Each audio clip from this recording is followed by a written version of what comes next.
and he's living in New York now. He teaches leadership and business management at a university level. I mean, he's PhD in those areas.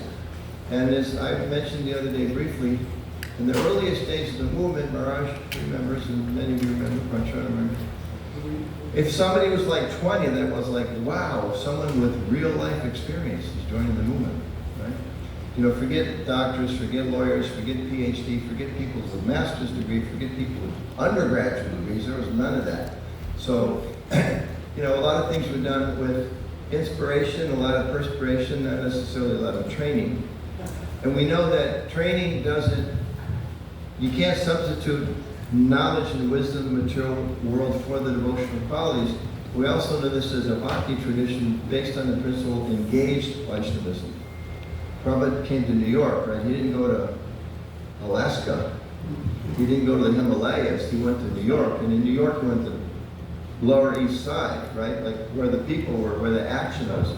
So we have this tradition of engaging everything in Krishna service. So we are so fortunate now. There's so much more to engage in Krishna service.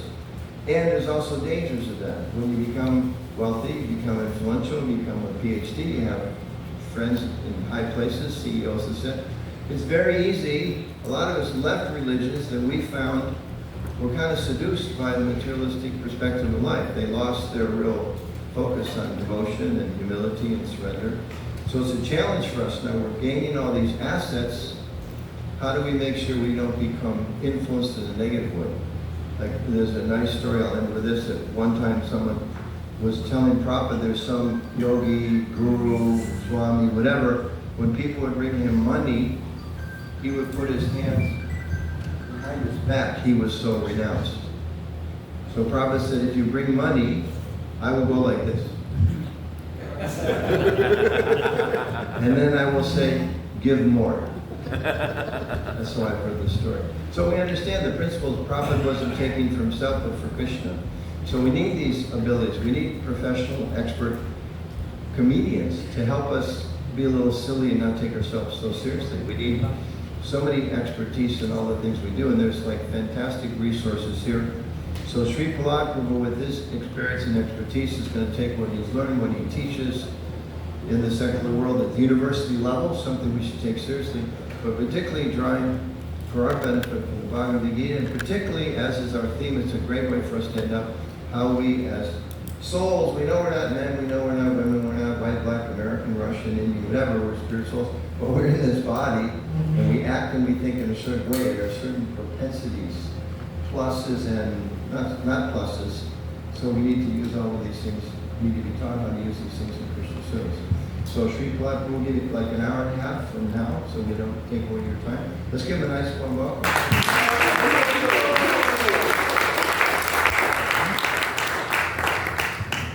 Sorry, one other plug. I'm going to put on my other hat. ISKCON Communications, Monaco Palmer was here, communications director. Nobody's taking advantage of these like fantastic publications. ISKCON Communications Journal, articles about hermeneutics, understanding Prabhupada as the exemplary teacher by Vinamra Maharaj. When Joshua Green, Graham Swag, some of those big scholars, and this one I'll particularly highlight. Vaishnava Christian Dialogue, A Model of Respect. Vaishnava Christian Dialogue written by a Christian professor. Why Consciousness is a Big Deal for Science by Kundati. Keeping Cows in the Center, we're in New Vrindavan. Okay? Kenneth Valpi. Trees in Trouble, Humans in Need, Competing Environmental Priorities, Ravi Gupta, some really good leading thinkers in this country. So Monaco Paul will be by the desk, and you can pick some of these up before you go. They're $10 a piece. I think it's actually less than it costs us. Okay? If you want to take advantage of those, please do. Especially to address that side of our thinking. And Jai Krishna is asking me to bring the mic to him. Oh, okay, that's one for me. Sorry. Okay, one more big round of applause for Sri Prahlad. So I know.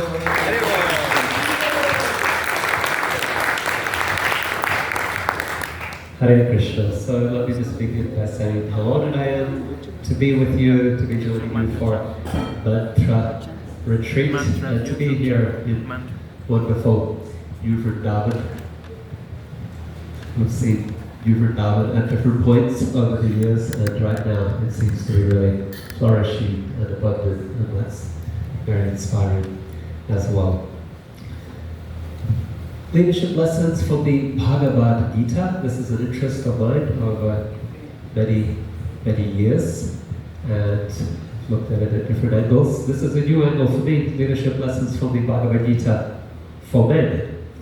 And so, a particular focus. And what I find is that when we take a Shastra and look at it with a particular lens or with a particular question, then it reveals very wonderful, nuanced insights.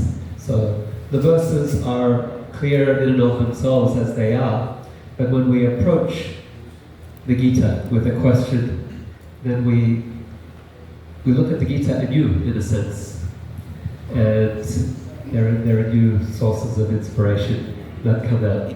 Just Anutama touched on my academic background. My most recent to-be appointment is Baruch College in New York City, CUNY. Otherwise, I'm connected with Ross School of Business, University of Michigan, as a research advisor.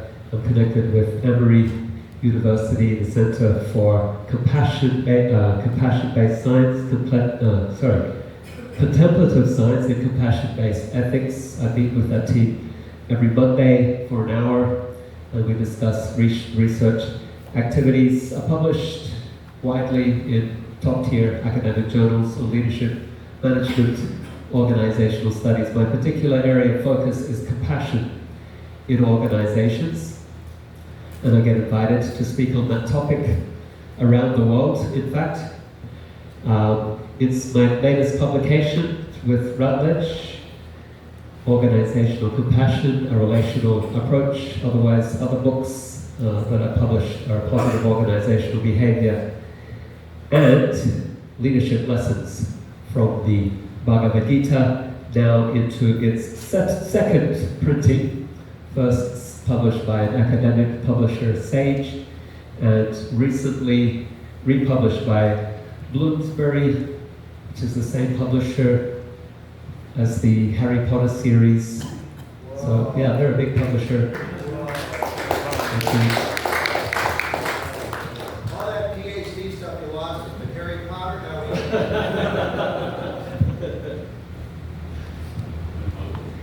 So when we approach the Bhagavad Gita for leadership guidance,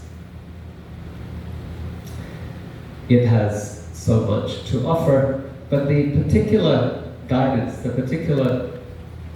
can be wide-ranging, but I guess a unique element is if you ask it the question, like what is good leadership, it comes back to self-leadership, or at least self-leadership as a foundation.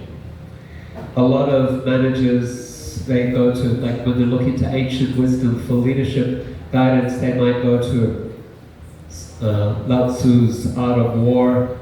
It's a famous text, and when you read it, it has wisdom such as strategy without tactics is the slowest route to victory. Tactics without strategy is the noise before defeat. Or let your plans be dark and impenetrable as night, and when you move, fall like a thunderbolt. In other words, Lao Tzu is really helpful, I guess, when you're thinking about military strategy. They translate that into business strategy in terms of dealing with your competition and establishing your place of market dominance. Bhagavad Gita doesn't really offer guidance of that nature. This book was written for kings, for fighting wars and winning. Bhagavad Gita is guidance for a prince, a king who was in crisis at a moment just before a war, and the guidance that Krishna gave him was how he should think about his place, his role in the world as a leader and what his duty is, and the difference between acting out of passion and greed and lust and acting with a sense of duty, with a sense of service and even love. And so when we translate this to the leadership context, it becomes self-leadership. not as power over others, how we're going to dominate and control others, but as power over one's own mind and senses.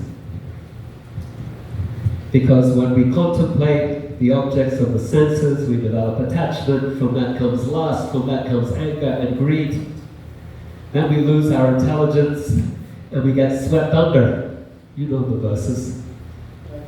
We get taken under the material whirlpool. All is lost. And so, how to be that person who's not overwhelmed in the moment by greed and anger and lust, and able to remain steady, calm, disciplined, to have equanimity. Krishna talks a lot about this.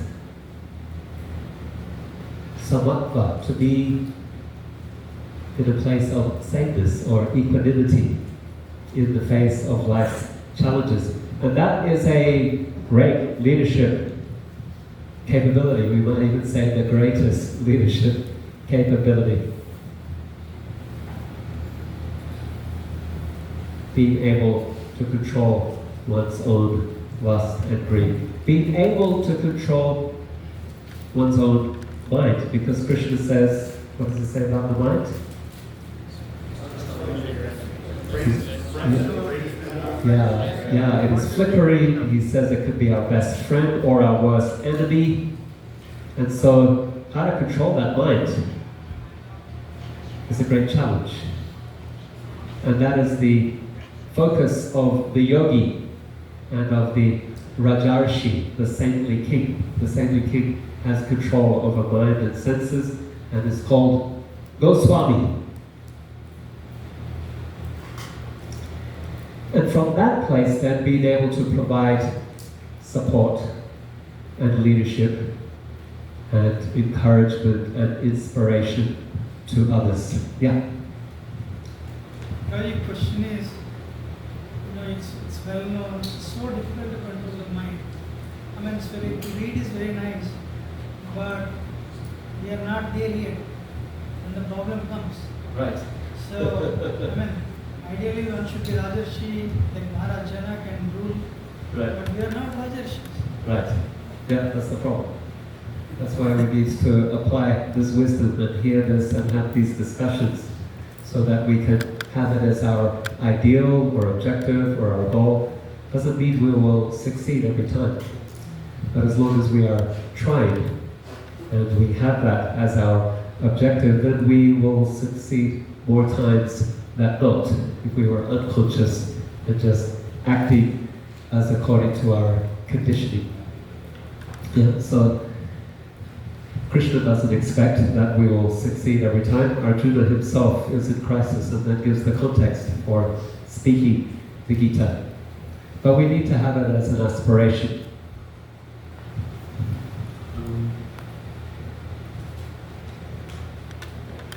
So understanding that how our mind frames our reality and frames our actions, behaviors, is critical to achieving self-leadership, self-discipline. So much of the time we are reacting, we are playing out scripts that have been given to us through our conditioning. And so we go through life unconscious, almost as if in a daydream. There's a quote there from Prabhupada.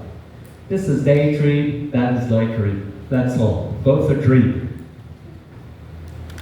Even now, as we're having this session together, our minds may be going other places. Oh, what time's lunch? I hope I don't have my documents in order for my flight. Did I check in? Did I leave anything in the room? So the mind will go elsewhere. Without our awareness, without our direction, rather we follow the direction of the mind and we go off into our dreams. We go off into our daydreams. And so much of the time we're doing things unconsciously. We are acting out well-rehearsed scripts of sitting in a class, of being in kirtan or in the temple, of chanting our rounds. We act out scripts of driving the car, unconscious of being at work, at the office, at the desk, working. Maybe we're getting tasks done, but we're not there. We are in our daydream, we're in our other world. And we are reacting to the stimuli around us unconsciously. Just acting out according to our programming. And so a particular trigger comes, maybe someone walks past with some chips and, oh yeah, I'm hungry too. And we get up and find ourselves wandering over to the food vending machine, not even aware that that's what we're doing. Being triggered and reacting to those triggers. Now, what about when that trigger is something that we consider a threat? When that trigger is something that tells us we are in trouble. What's the script going to do? Fight, flight, Or freeze?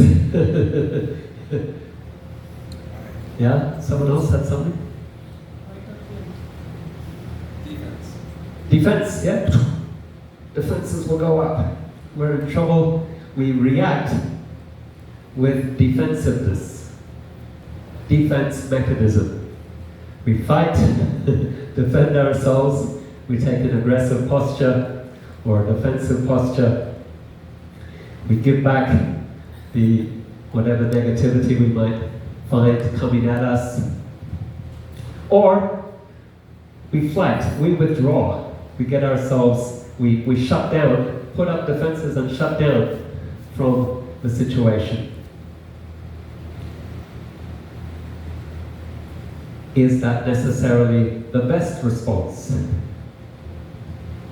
Often not.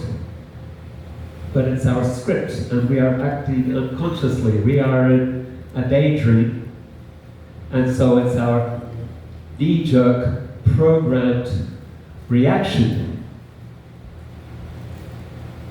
And that remains the level of our social interactions.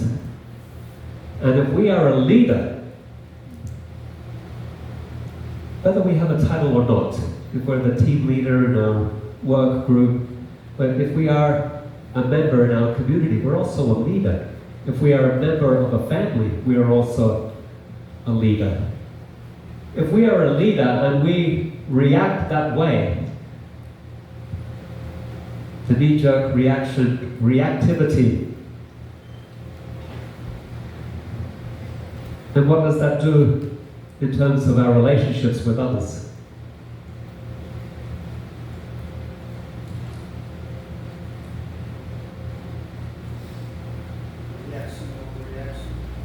Overreaction. Anuta was showing just 2 thumbs down. It's not good for the relationships.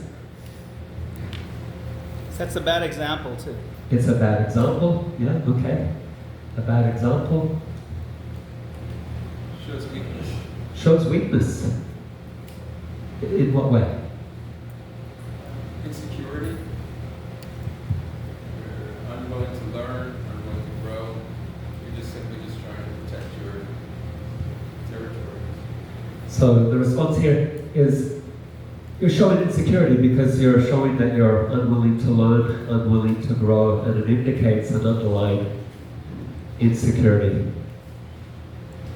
No compassion. No compassion there. So I'm going to explore this some more. Thinking about scripts. Maybe you can have a conversation with the person next to you. Just take a minute or two.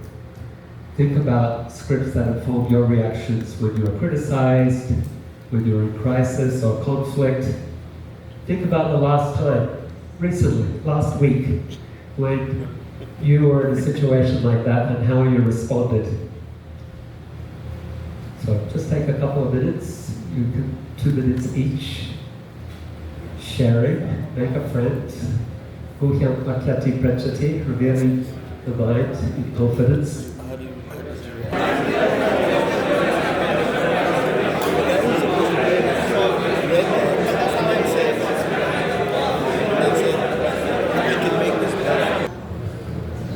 Yeah, really nice work out of it.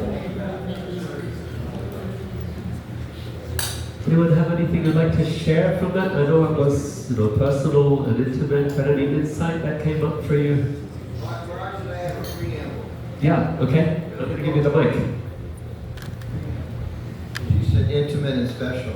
Raj just leaned over to me and was looking at Sri Prahlad. Please don't be embarrassed. He said, I can't just get over the fact he was that cute little kid singing that song.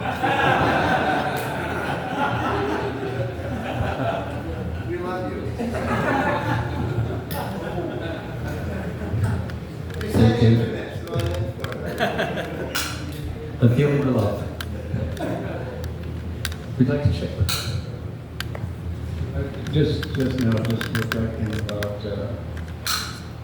how much through life we hear about, I think this goes to your question too, you read the Gita, you've heard this, and first seek to understand and be understood and listen and so on.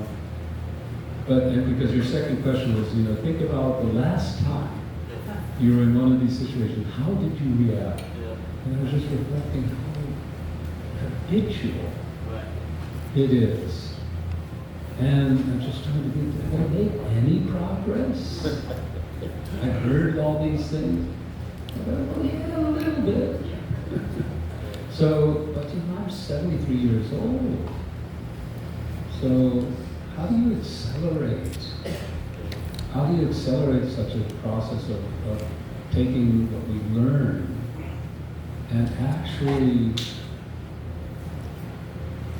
making it making it the norm that you react in a way that you should react, rather than the one that you habituated, or that kind of just comes out of your nature too, because that's the way I look at it also myself, is I have a certain kind of brain or mind or whatever that I have this thing, and I often ask it.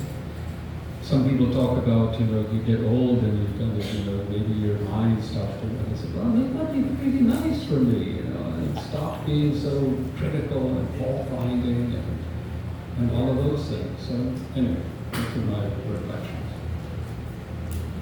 Thank you very much, Mantra Prabhu, for that frank comment. And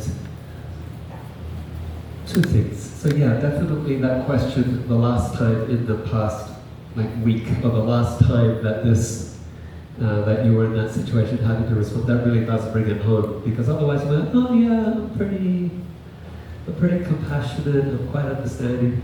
But then if you say the last time, and your mind goes back to a recent exchange, and you think, wow, yeah, this really is something that's very, very deep set. So, thank you for that. One other thought I had, while everyone was having these discussions and the volume of noise in the room, and I was thinking, well, this mantra retreat really has softened hearts, that devotees can be vulnerable and engage in this discussion and be like, you were really, really engaged. I tried to stop you once and you kept going, and then I had to resort to Yadunath's trick that we learned yesterday. And so I think part of the answer is to be holding retreats like this, and to be having Sangha, and to be reminded, engaging in this discussion. And yes, I teach this and I try to practice it, but then, conversation, like situations at home are not always ideal, and I catch myself, but I'm more inclined to catch myself when I'm teaching this or reflecting on it or reading it than if I'm like less in touch with this information. And so I think that could be, you know, a big part of, a significant part of the solution, having good association and continuing a process. I will share a bit more on something else that we can do to cultivate a greater sense of awareness shortly. Thank you. One more comment, realization, insight that came up through. Okay, I'm going to, okay, lots of hands. So I'm going to go to the back of the room because, it's fine. Hare Krishna, thank you. Yeah, I was just speaking, Tom, right?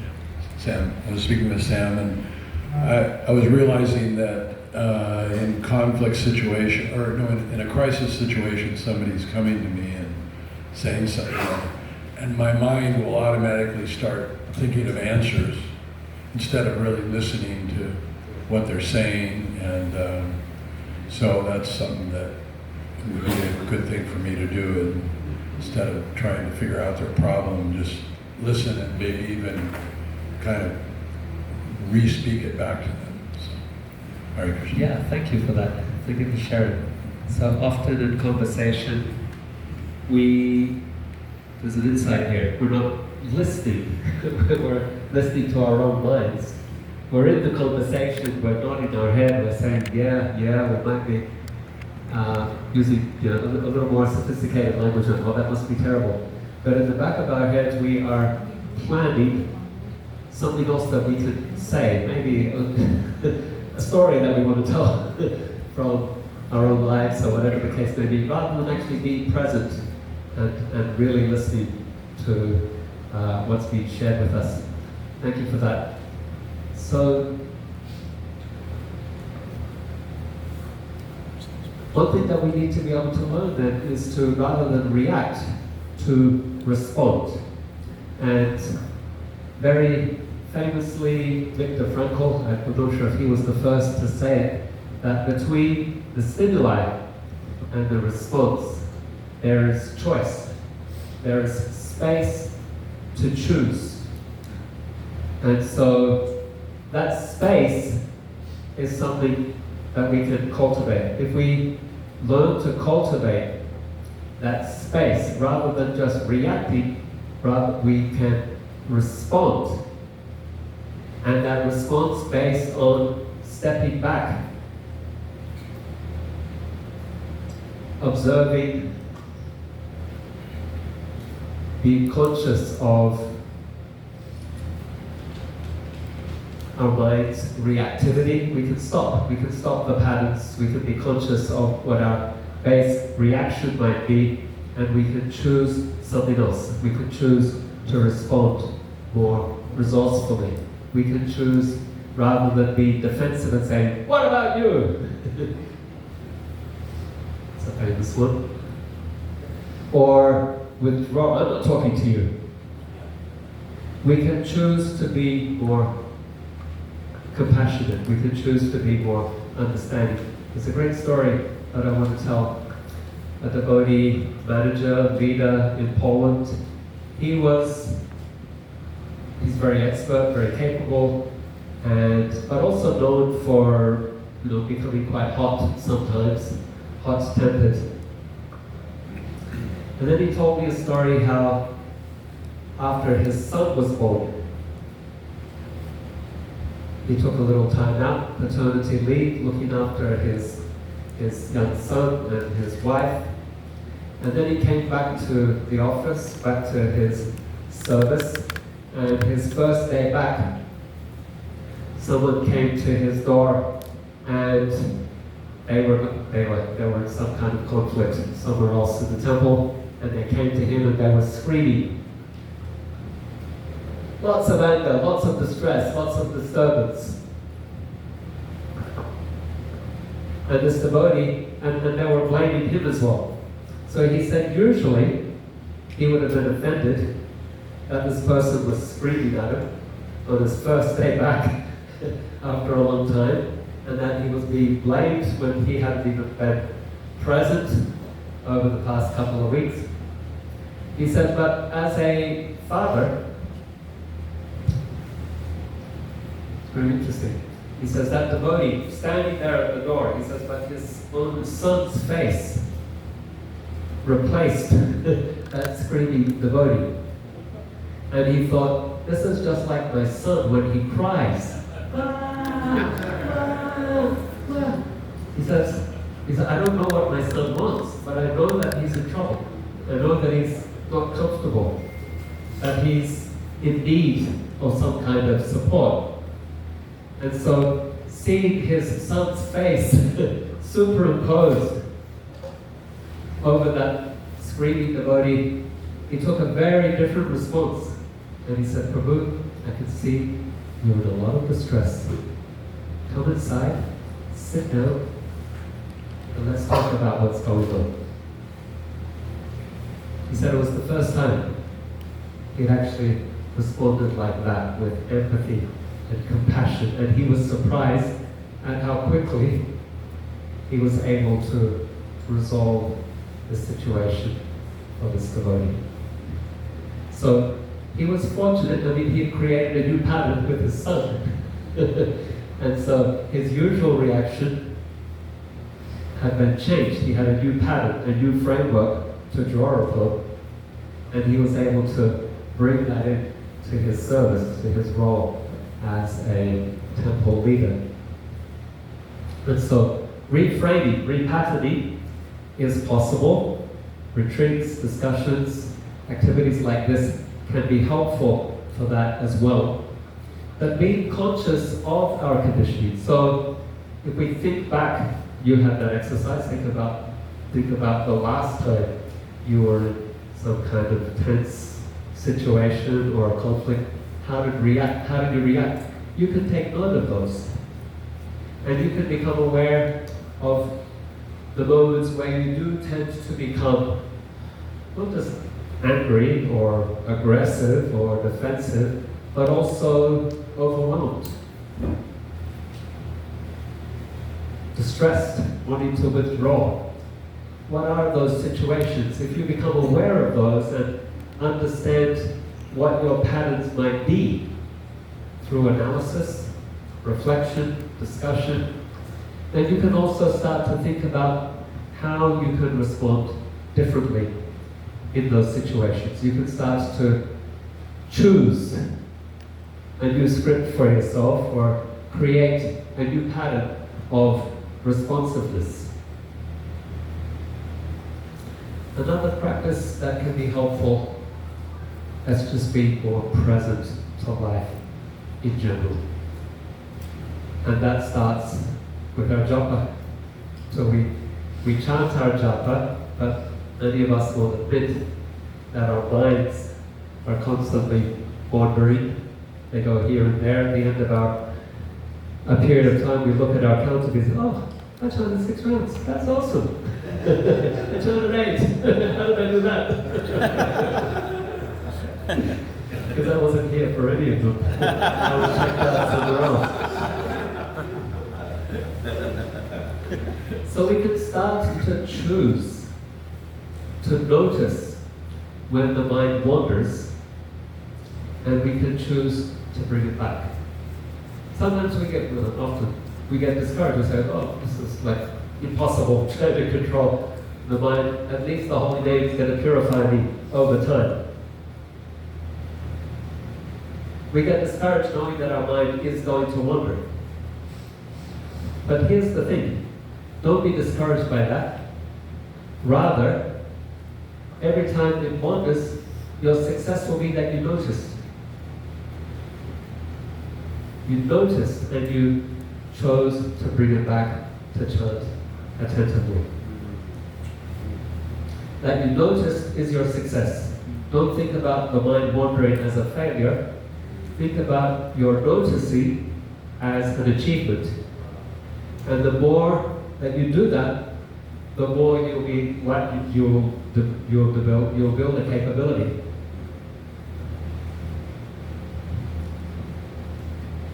I try to practice this in japa, I try to practice it in kirtan, but then we try to practice it in life more broadly. Bhakti Maharaj was speaking last night about going into nature and walking, and how healthy and nourishing that can be.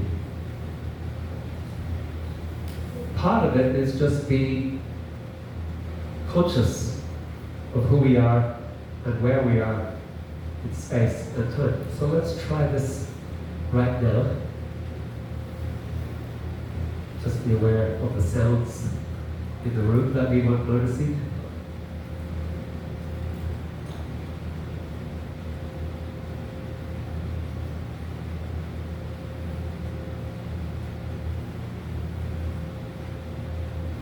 Thought we might have heard some birds here. We were nodding with fans.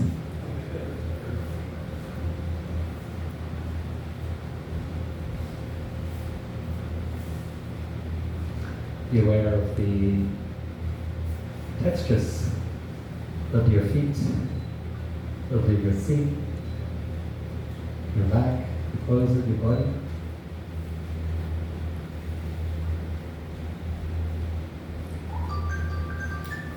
There we are, that's another sound. So fun. Some laughter. Maybe you're closing your eyes, but open your eyes and just look ahead and see consciously.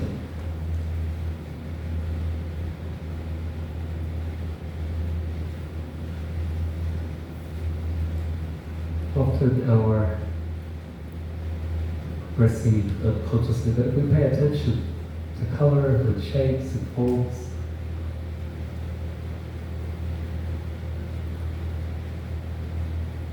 and then, now that you're listening, feeling, see, often we're doing this up here, in our heads, in our minds. See if you can bring that awareness to your heart center.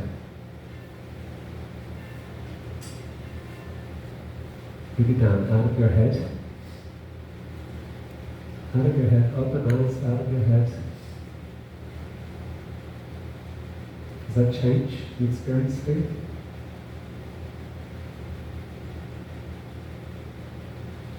No? What is the change?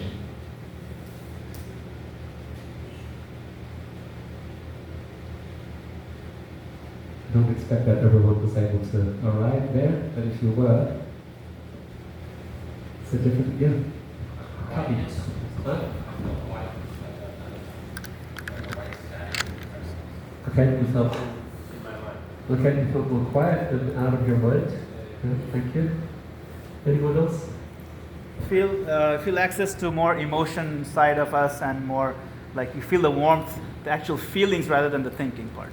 Okay. Yeah, feel more of the feeling rather than the thinking. I immediately started thinking about a couple people, about how they were doing, caring for them. Okay. So you became more aware of others and how they were. And you might have also felt just more present to where you are. Like your mind is with you in this space. To the sounds, to the sights, to the smells, to the textures. And it becomes more alive, more vibrant, the colors. So some meditations we close and go in. In this, we're going out and we're being aware, and things just become a lot more, yeah, substantial. The colors are brighter, the shapes, the folds, we see more dimensionality. The sounds are richer, and we can be more aware of many things all at the same time. That's also interesting. We bring that awareness down out of our head, and it's like we can perceive across the room, because when we are in our minds distracted, the vision tends to narrow. Somehow with that awareness, it opens up, and we can, in that presence, we are more aware of many things actually. And that gives us space even time slows down and we have space to respond. As a kirtan leader, the kirtan could be going so fast, but if I bring myself to be present and it slows down, and then I have options in terms of what I will sing, how I will sing, who's playing what, where they are. I can be attuned to many things in the room in those seconds where we're making choices in the kirtan. And of course, the main thing is we're trying to sing with devotion. So being present enables us to choose to respond in a more resourceful manner.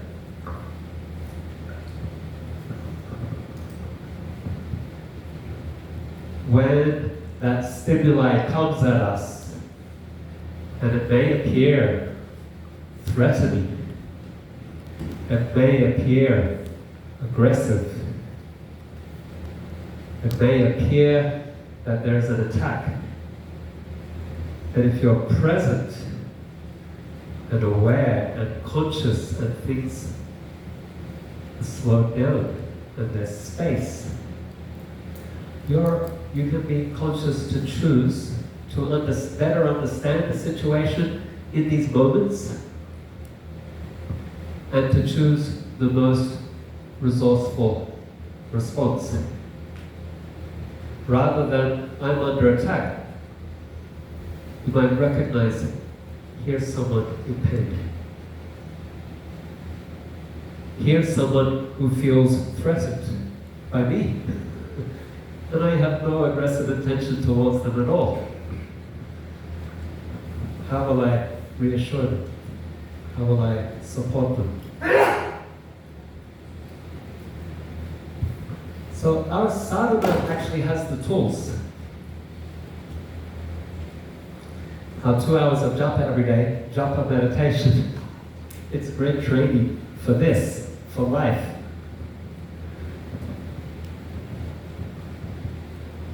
You were saying, Putra, our philosophy has it all there. So our sadhana has the tools. It's for us to apply.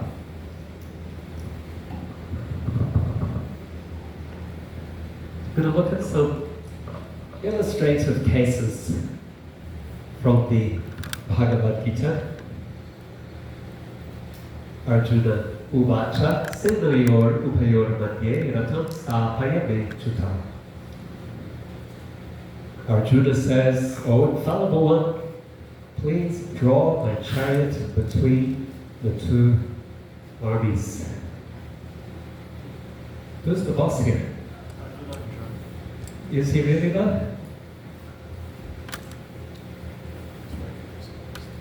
Ostensibly, yes, Arjuna is the one giving the order. But who is he addressing? Achyuta. Oh, infallible one, Achyuta. He knows.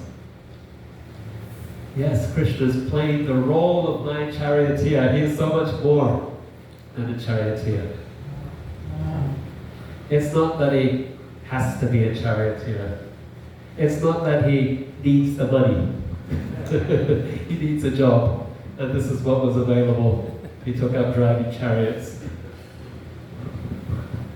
No, why is he the charioteer? Why is he in this servile position?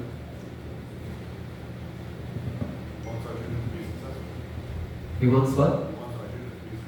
He wants Arjuna to be successful? Yeah, thank you. What was that? Love. Love. The power of love. What was it when? What is it? The love of power is replaced with the power of love. We will have peace in the world. Sorry, you know what I'm talking about. It's love. So yes, Arjuna is a leader. Krishna is a bigger leader. And in his leadership, he is so secure. He's so confident that he can come down to take the position of charioteer for his devotee. He's so big that it doesn't in any way belittle him or undermine him. He doesn't feel made small by taking the role of servant for his devotee. That's the story from Sri Rangam. Chaitanya Mahaprabhu, he's visiting Sri Rangam, and every day there are many Shastris, Chaturvedis reciting the Veda. And there's one devotee who sits there each day and cries. And Lord Chaitanya approached him and said, "Dear devotee, why do you sit here each day with all the other pundits and cry?" Reciting some verses from the Bhagavad Gita. Sometimes the story is told as holding the manuscript upside down.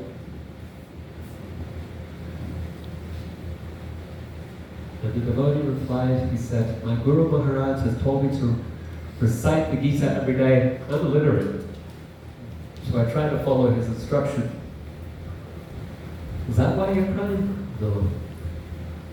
So when I sit here and I see the vision of Krishna driving his devotee Arjuna's chariot, my heart is moved, it melts, and I cry tears."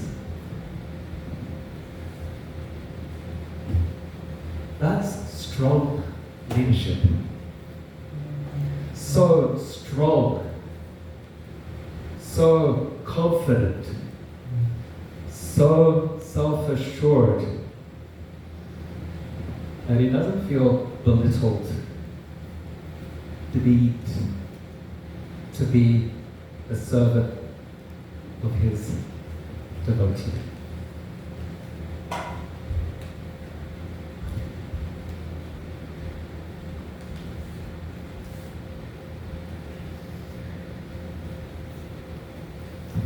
So there's some questions there.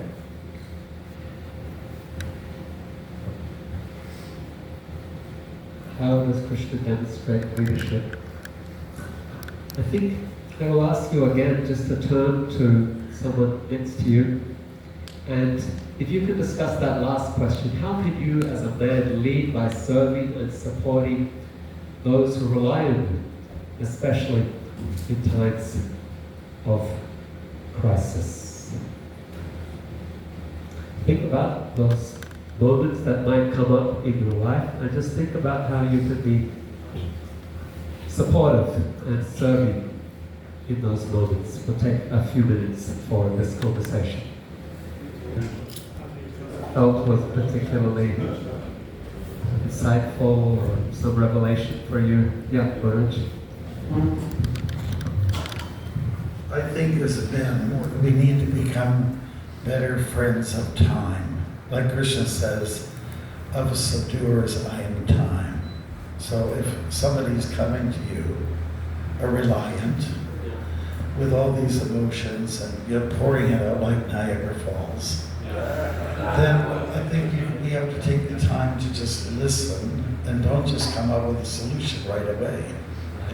Take a breath, act in the mode of goodness. Bhagavad Gita is constantly reminding us about the three modes of material nature.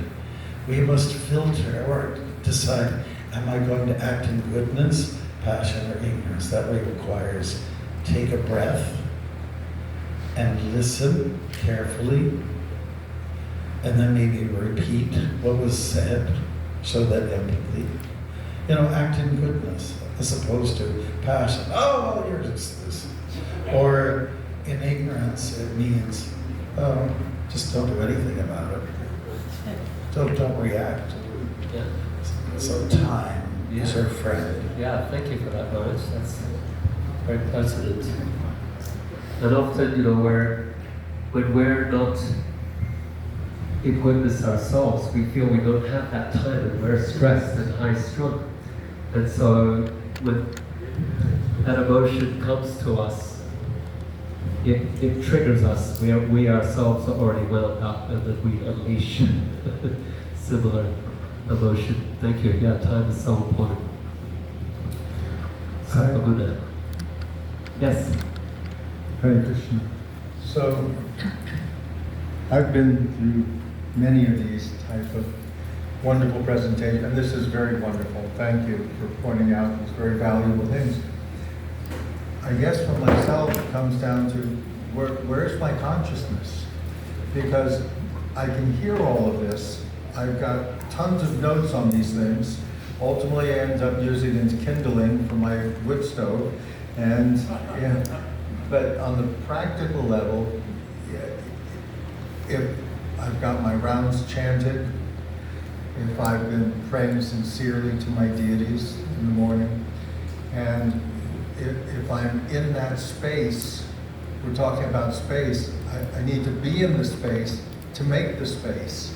Because otherwise, if I'm kind of in the modes and it's just going through the day, it's going to be the same reaction every time. So without that elevation of consciousness, I can't apply these things until I get to that level where it actually makes sense and I can actually see it and see the space.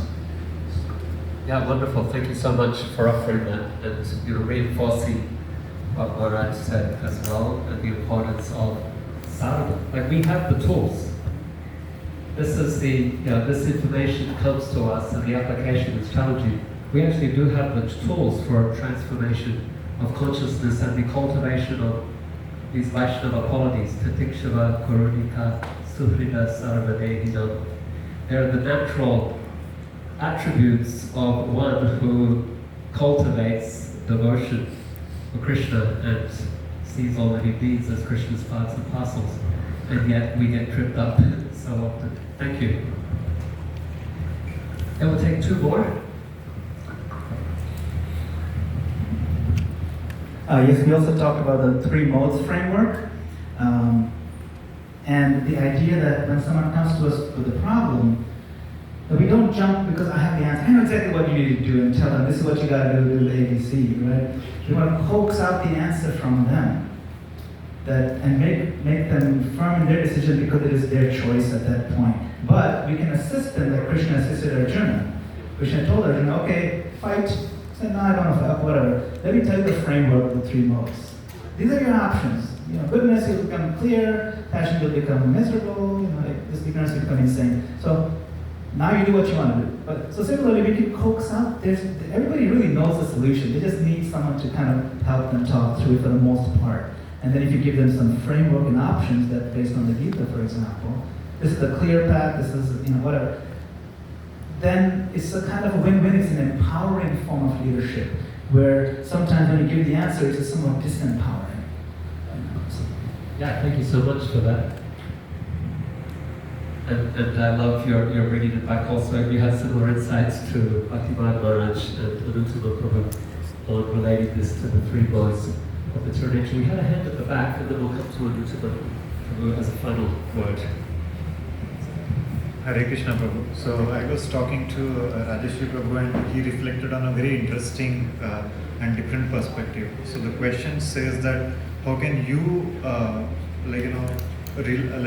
for those who rely on you, but he also talked about examples where he was relied on others and how others helped him when he was in crisis, and I guess that also made his perspective very different when now he is helping others. So it was a very interesting and different one. Yeah, excellent. Learning from example, from experience. Thank you. Anuttama Prabhu, last word. I was just thinking in terms of leadership. Sometimes leadership means I tell you what to do. Yeah. Like what Managopal was saying, real leadership means I help you develop the skills to make the best choices. And I think sometimes, maybe with our family background or different cultural backgrounds, there's a sense of whoever's the top, the elder brother or the father, or whatever, he just tells you what to do. and you all say yes, and then when he's not looking, you do something else. As opposed to collectively, intelligently, let's try to come with a deeper understanding. You all agree to follow because it's the best understanding. And I think that's the kind of leadership that Krishna's showing Arjuna, because the whole way through, he's leading him and he's answering different questions, and then as we know at the end, okay, now what do you want to do? So he very much exemplifies that type of empowering leadership. And Prabhupada comments in a purport that Krishna was prepared to recite the whole Gita again. He was ready to give the same information. He doesn't say Krishna was prepared to tell him what he had to do. Krishna was prepared to give him all that background to let him once again make his own choice. So I think as men and as leaders, this is an important concept for us to build stronger leadership roles, stronger men in ISKCON. Is that our role is not to tell your wife what to do, tell your kids what to do, tell the residents what to do, tell the team, but to help them all learn to make better decisions on their own. Thank you. Yeah, couldn't agree more. In fact, I have a slide to that later on, but I'm so happy that these thoughts are being provoked or generated through conversation that we're having now. Wonderful. Thank you so much for these contributions, for these insights. Here's another verse from the Gita. Eva mukva hrishikesha gurukesha parantapa nayotsya iti govinda ukvatushnim bhaguvaha. Arjuna, having spoken thus, Arjuna, chastised of enemies, told Krishna, Govinda, I shall not fight, and fell silent. A wonderful moment, dramatic moment in the Bhagavad Gita. I'm remembering Bhaktivinoda Maharaj's Bhagavad Gita play as I read those words out. How does Krishna reply is also most wonderful and instructive. Arjuna says, I shall not fight. Before we go to Krishna's response, we can just reflect. As men, how do you typically respond to resistance? You've told someone what to do, and they said, no, not doing it. You've asked somebody to do something, and you find them non-cooperative. They're not going to play their part. They're not pulling their weight. They're not a team player. It can be frustrating for a leader when other people are cooperating, they're resisting, they're not respecting their responsibilities, what others are depending upon them for.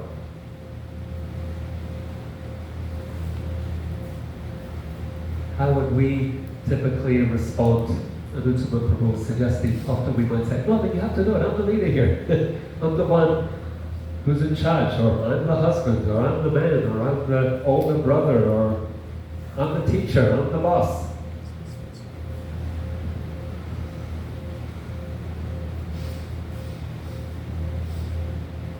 So I'm curious to know Krishna's response. Okay, say he spoke the Bhagavad Gita, but his very first response that Sanjaya tells us,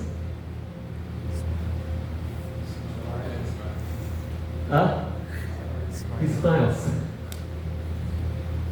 It's like he stepped back from the situation, from the intensity of Arjuna's crisis, his dilemma, his refusal. Rahasan iva bharata senayor upayor madhye visidam tam idam vacha. Smiling in the midst of both armies.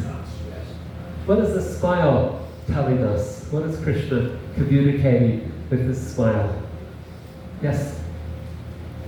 Communicating that he loves Arjuna, that there's an emotional connection, a deep desire to help. Yeah, thank you. Communicating that he loves Arjuna, that there's a deep connection, and he's going to help Arjuna. Thank you. He's not really worried or stressed out about it. He's like chill. Okay. He's not disturbed. Yeah, he's going to be steady for Arjuna. I'm here. Yes, and then we'll come to the front. Please, Yasamati. Krishna was very confident that he had the answer. Uh-huh. So Yeah. as Prabhu said, there was no stress. Right, yeah. Up the front. I have a mic here for you. Krishna knows something that Arjuna doesn't. Okay. Yes. Maharaj. Raj. This is a few years ago, but in our zone, there was one community that everything got so political and stressed, and everyone was so down. And one devotee came out and he smiled. This is a great moment for our community. And he explained why. We hit rock bottom. We can't go anymore. We go up.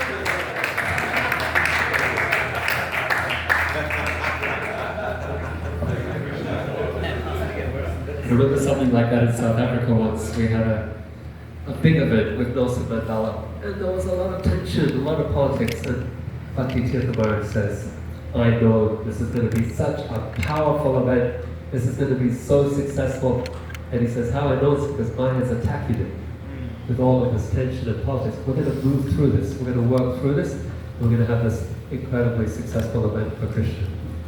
He said it with a smile, and thank you. Just to use a modern phrase, sorry for putting it in the Lord's mouth, he's basically saying, Arjuna, it's okay, I'm not pissed off. Because Arjuna's like, I'm not going to fight, and you're not going to kill me, are you? Because you're the intelligent. You know, like when people come, they're kind of wondering what kind of reaction they're going to That's get. right, yeah. And maybe fear, and some they want help, and then they're afraid, and they're angry. And but Krishna's first thing is saying, chill out, it's okay. I'm not pissed off at you. Yeah. You know, which is like really reassuring. Yeah, thank you. Gandalf? I'll raise you one vernacular. Okay. Because I always used to read this with Krishna's next line of dialogue in mind. So knowing what he's about to say, the smiling, I always thought was like, oh Arjuna, you poor bastard. Kind of like that, like, you're grieving for something that's not worth grieving, man, come on. Thank you, yeah. There was a devotee in Poland, and he sometimes had to convey bad news, and we discussed, like he said, devotees get this stuff. I said, how about trying to do it with a smile? Like smile when you communicate these things. And he started implementing that. He said also the effective. We're going to take one more. Someone who hasn't spoken yet.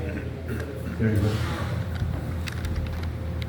I would think the smile would be disarming to Arjuna. It would be unsettling, so in a sense it softens him or opens him up to like, oh, yeah, something's coming. So it's a very disarming thing to do to someone if they're agitated, to gently smile back. Right. Yeah, thank you. Thank you for all of these responses. And wonderful insights on Krishna's smile. Krishna showing Arjuna that he loves him, that everything's going to be all right, that he's there, that he's providing strength to Arjuna in his time of distress.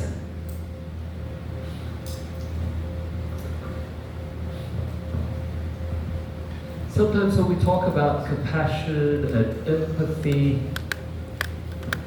kindness, we see these as more feminine characteristics, and we might think this is emasculating. You're taking away my masculinity by asking of me to become more effeminate, in that sense that I'm going to have to listen with empathy and just be kind. And so that can be a concern that's sometimes raised. When we look at these characteristics here, humility, anger, compassion, so which of these would we say are more masculine? Anyone? Aggression is more masculine, stereotypically, right? We think of aggression as a more masculine characteristic. Something else? Anger, right? We think of anger as a more masculine type characteristic. Stereotypically, these are stereotypes. And then humility, masculine, feminine, what do we think? Compassion, generally it's seen as more feminine. Empathy, feminine. Consoling. So is it emasculating for a man to not be angry and aggressive and to be more compassionate and empathic, consoling in their communication? Absolutely not. Okay, good. Let's explore this some more. We're going to leave the Gita for a minute, not the speaker of the Gita. We're going to Vrindavan.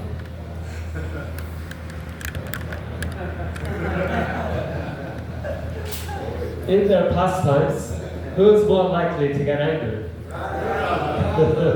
Who's more likely to call the other names? Who's more likely to stop communicating? It's interesting, right?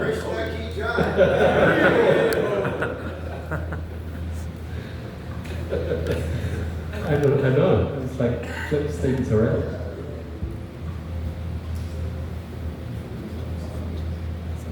How does Krishna respond to Radharani? Is there any pastime where Krishna is angry at Radharani? Is there any pastime where Krishna stops talking to Radharani? Is there any pastime where Krishna calls Radharani names? No, it's always the other way around. And it's always Krishna who has to make up. He goes with humility, servitude, empathy, he consoles. That's the role that he's willing to take because he loves. He becomes Arjuna's chariot driver. He smiles when Arjuna is in crisis. And he comes with humility and compassion and empathy when Radharani's upset. Not only that, but concerned about taking on feminine roles. Sometimes Krishna dresses as a gopi because he can't get into communication with her. She's like closed off all avenues. She's not seen him. She's told her friends, take away my blue sari. Shyamala Gopi, out of here. Your name reminds me of him. Girls, remove your mascara. It's black, and he's black, and I can't see that. I don't want to be reminded. And so Krishna has no avenue for communication. And so, literally, if not figuratively, he dresses up as a gopi, finds a way in, gets entrance, comes close to Srimati Radharani, and he tells her how much he loves her. That's it. He gives her that reassurance. She's upset for one reason or another. He was late, or her reasons are often conjectures. She creates the reasons that aren't necessarily there. And Krishna has to come and reassure her. Radha, I love no one but you. Radha, your love is everything to me.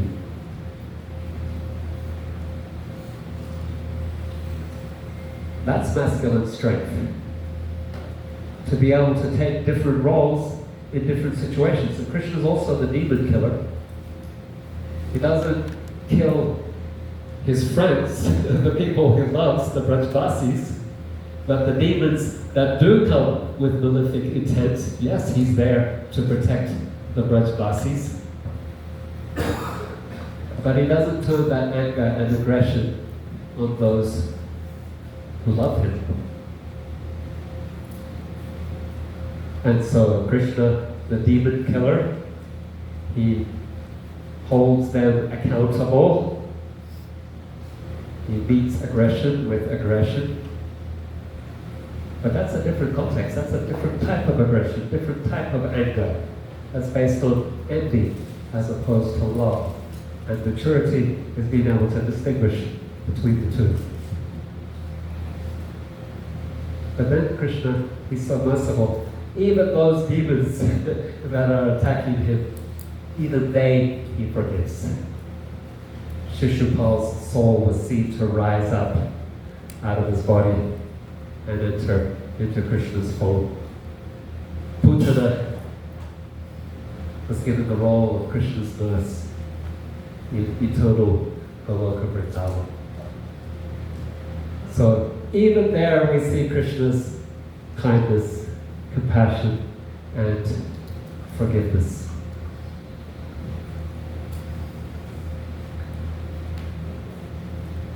So we're going to draw some conclusions now. And we conclude with a concluding verse of the Bhagavad Gita that was mentioned earlier by Madhusudan. Close enough. Madan Gopal. Madan Gopal and Anuttama Prabhus, where Krishna concludes the Bhagavad Gita by telling Arjuna, Yat ichasi tata kuru. I have given you all of this counsel. You're my friend, I love you, you're my devotee. I've given you all this wisdom. What are you going to do? Not demanding, not commanding, not threatening.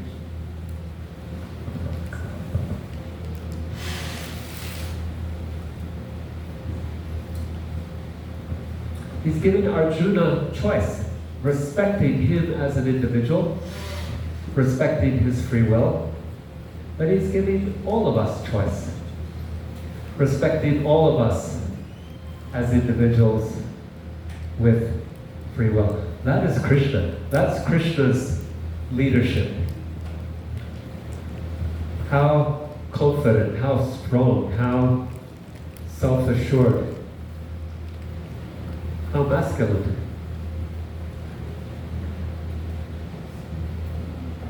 Such strength.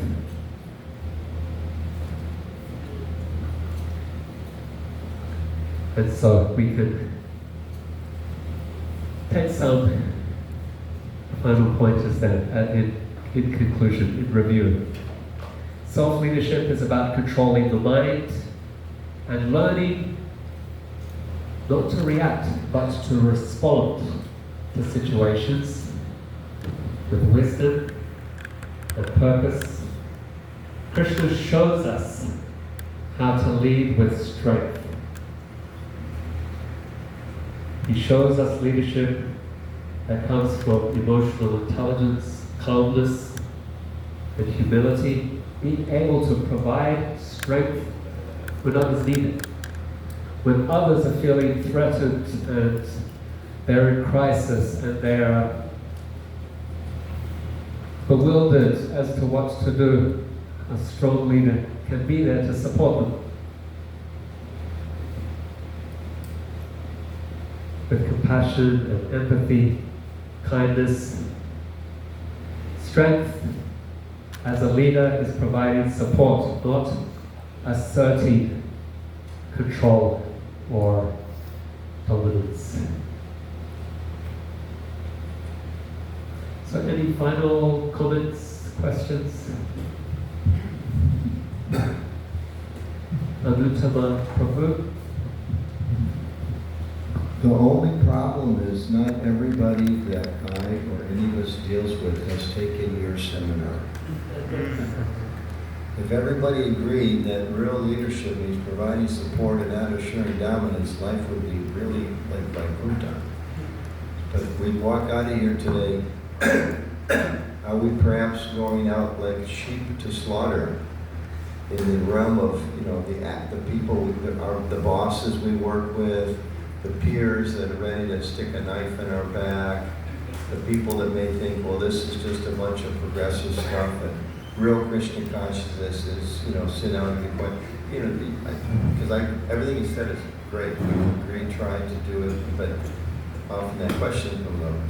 Not everybody agrees that these are the principles we should be following. So how do we deal with that? Yeah, thank you.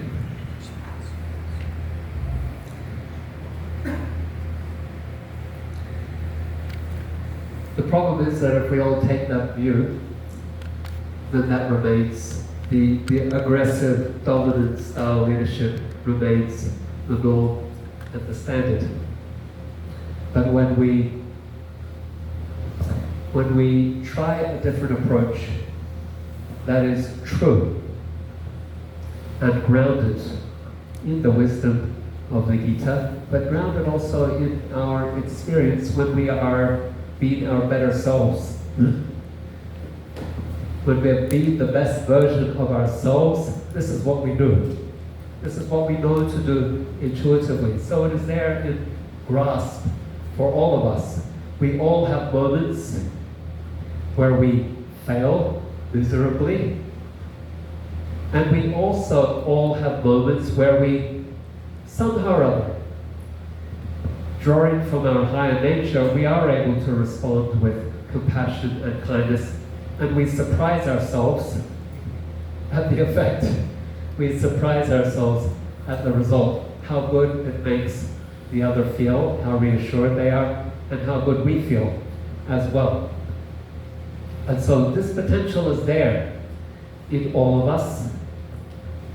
It's sometimes a matter of just being made aware of it, that we can nourish and cultivate it, and this can become, we can reset, so to speak, our norm, where those failings become less, and these successes become more.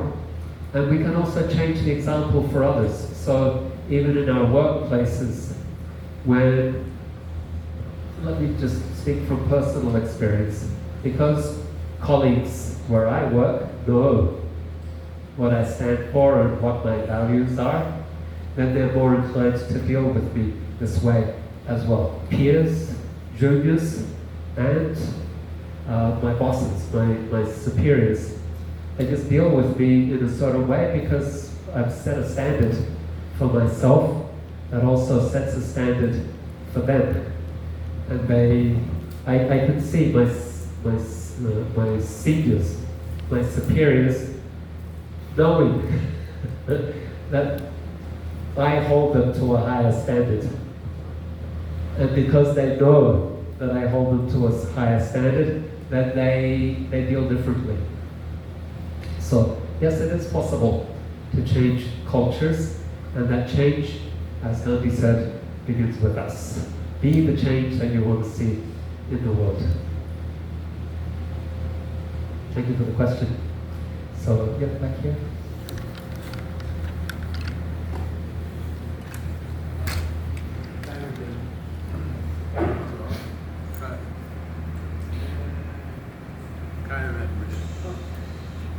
To near what Nutama said, in that first thing that Krishna said to Arjuna, he said, "Oh, descendant of Bharata." In other words, he was recognizing Arjuna's strengths, and that's something that Prabhu gave a class on, finding your strengths, and so if you're in a temple situation, I've tasted your pakoras, they're great, and or something, if somebody's a good kirtan leader or they're feeling down, oh man, you see all those people jumping around and if that's how Arjuna or Krishna addressed me, he said, "Oh, descendant of Bharata," like Arjuna's thinking, oh yeah, now I better dig into my ancestry. Yeah, wonderful. Thank you for that. So encouraging one another and leaning into each other's strengths and reinforcing those, helping us be aware of the best versions of ourselves, the reflected best self. Often we're not aware, but if other people tell us, this is who you are when you're at your best, you're doing this and the other thing, and we just become aware and we're more able to reproduce that. Thank you. Yes. I think we're going to give you the last word here. Hare Krishna. I was thinking about coming to this workshop on leadership, but I never anticipated that it would take the direction it did, and I'm really impressed with the way you structured this. Thank you very much. But one thing I'd like to add, in regards to leadership, there's empowerment, and you talked about empowerment, but with Prabhupada, one other thing that I've noticed is that he's inclusive. And so I don't think we've talked about that, leader being inclusive.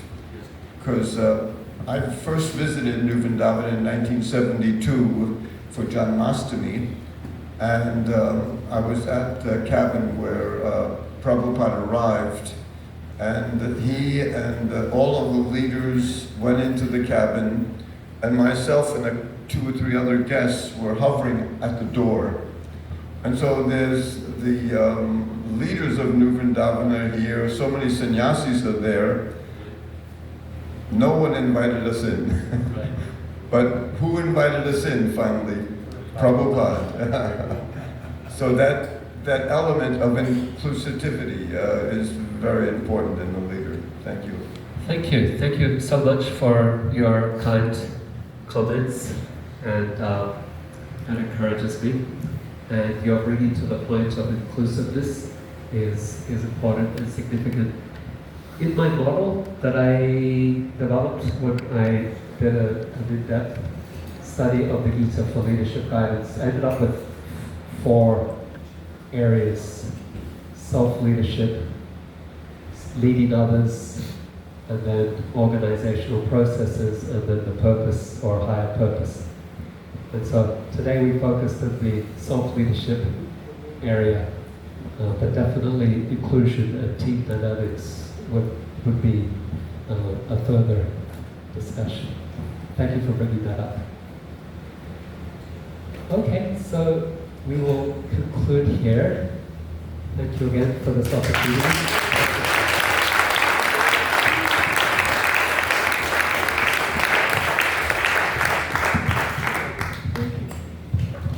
Thank you, Sri Kumar Prabhu. That was very insightful.